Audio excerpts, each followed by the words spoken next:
গাড়ি নামায় এদিকে ফেলাই এই মাছ দিয়ে কিছু যাতে গাড়িটা তার কিছু দিকে দিচ্ছে।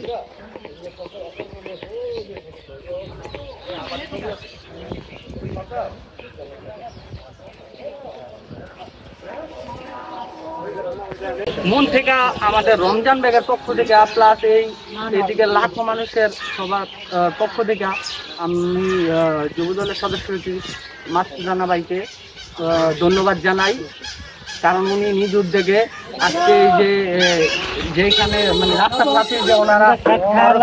ময়লাগুলো ফালাই দেওয়া যায়, যে জন্য আমরা গন্ধের জ্বালায় এইদিকে হাঁটতে পারি না, সেটা আজকে একটা মোটামুটি একটা ভালোই সমাধান বেড়া দিয়ে দেওয়া হয়েছে যাতে ময়লাগুলো ওনারা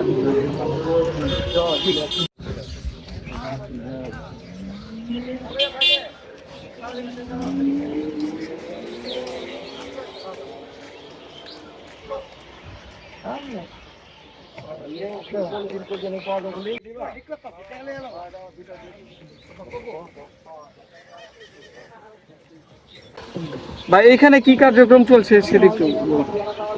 এই আপনারা জানেন যে মুন্সিগঞ্জ পৌরসভার পক্ষ থেকে শহরের যত বজ্র যে এই জায়গাটাতেই পালানো হয়, কিন্তু এই বজ্র জায়গাতে ফেলবে সেটা ঠিক আছে, কিন্তু বর্জ্য বন্ধ প্রতিরোধ করার জন্য বা এই অঞ্চলের মানুষের যাতে সমস্যা না হয় যাতায়াতের জন্য সেই ব্যবস্থাটা কিন্তু পৌরসভার যারা দায়িত্বশীল জায়গায় রয়েছেন তাদের সেটা করা উচিত ছিল। আমরা বা এই এলাকার মানুষ যারা ছিল তারা কয়েক দফায় পৌরসভায় এই বিষয়টি জানিয়েছে যে এই জায়গার যে দুর্গন্ধের কারণে মানুষের চলাফেরার সমস্যা হচ্ছে, নানা ধরনের রোগ বেশি বাড়ছে, কারণ এর ফলে ডেঙ্গু কলেরা এই ধরনের রোগ অনেকে বেশি ছড়িয়ে যাচ্ছে। তো সেই জায়গা থেকে স্বাস্থ্যের ব্যাপারটা চিন্তা করেও পৌরসভার উচিত যে সেজন্য আমরা নিজেরাই উদ্যোগ নিয়ে এই যে জায়গাটা দিয়ে গাড়ি ঢুকে সাধারণত গাড়িগুলো এই রাস্তার পাশে ময়লাগুলো ফেলে দেয়, যার জন্য আমরা এই পাশ দিয়ে বেড়া দিয়ে দিচ্ছি যাতে গাড়িটা মূল সড়ক দিয়ে ভিতরের দিকে দিয়ে যদি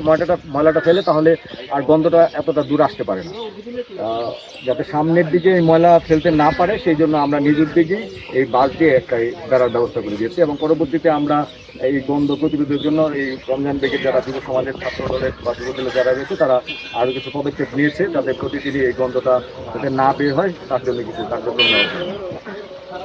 ধন্যবাদ। এই ময়লার স্তূপটা রমজান ব্যাগ পৌরসভারই